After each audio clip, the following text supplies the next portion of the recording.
La démission annoncée du ministre de l'économie. Emmanuel Macron quitte le gouvernement, c'est désormais officiel. François Hollande l'annonce. Les deux hommes se sont entretenus longuement. Il y aura une petite intervention d'Emmanuel Macron à 17h45 heure de Paris, que vous pourrez bien sûr suivre en direct sur notre antenne. On apprend que c'est Michel Sapin qui lui succède.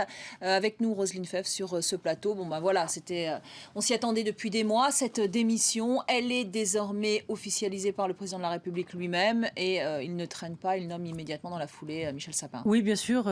D'ailleurs, c'était l'hypothèse que je vous donnais tout à l'heure à votre question sur qui allait le remplacer. C'était probable que ce soit Michel Sapin ou peut-être Matthias Fekl, le secrétaire d'État au commerce extérieur, qui est l'homme qui monte au Parti socialiste.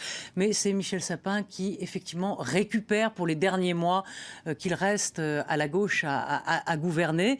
Et puis, Emmanuel Macron qui fait en quelque sorte le saut de l'ange, puisqu'il démissionne effectivement. C'est la seule fenêtre de tir qu'il pouvait trouver. Après, ça aurait été trop tard. Avant, ça aurait été trop tôt. On voit bien qu'il avait préparé le terrain à tous les niveaux, même au niveau médiatique. On se souvient de cette photo dans Paris Match cet été qui a fait rire beaucoup d'ailleurs parce qu'il était en maillot. Enfin, il se promène sur la plage main dans la main avec sa femme et la photo montre un cul nu de nudiste. Voilà, donc un cul nu. Donc cette photo a fait beaucoup railler. Bon, bref, en tout cas, il y avait un plan média de la part d'Emmanuel Macron qui d'ailleurs avait dit partout que Paris Match avait vendu énormément lorsqu'il faisait la couverture. Donc on sentait bien que de toute façon, il avait des fourmis dans les pieds et que c'était le moment pour lui d'y aller. Donc la grande question, c'est effectivement, est-ce qu'il aura l'image du traître, celui qui va trahir Hollande, celui qui va être le Brutus de César, qui va tuer le père en politique, puisque dans le fond, c'est le grand cynisme de la politique, c'est qu'il faut tuer le père à un moment.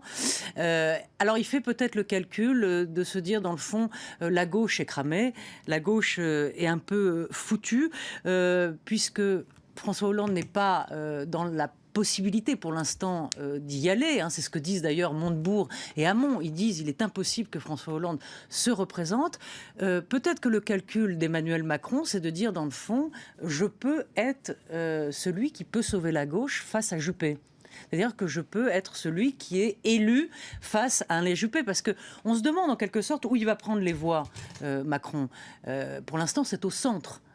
Même s'il dit je suis ni droite ni gauche, il n'ira pas prendre des voix au Parti socialiste, puisque pour le PS, c'est un affreux libéral, pro-business, post-socialiste, on va dire. C'est pire que la troisième voie de Blair. Donc voilà, il est honni par les socialistes. Donc on voit bien qu'il drague la droite aussi.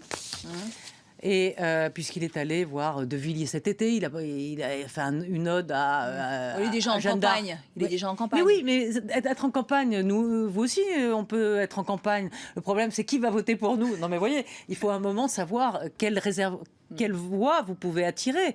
Est-ce que vous attirez à gauche? Non. Est-ce que vous attirez au centre? Peut-être. Et à droite, c'est pour ça qu'il mord sur l'électorat. Et d'ailleurs, il l'a dit, je suis ni droite ni gauche. Bon, on verra ça en tout cas dans les prochains jours, les prochaines semaines.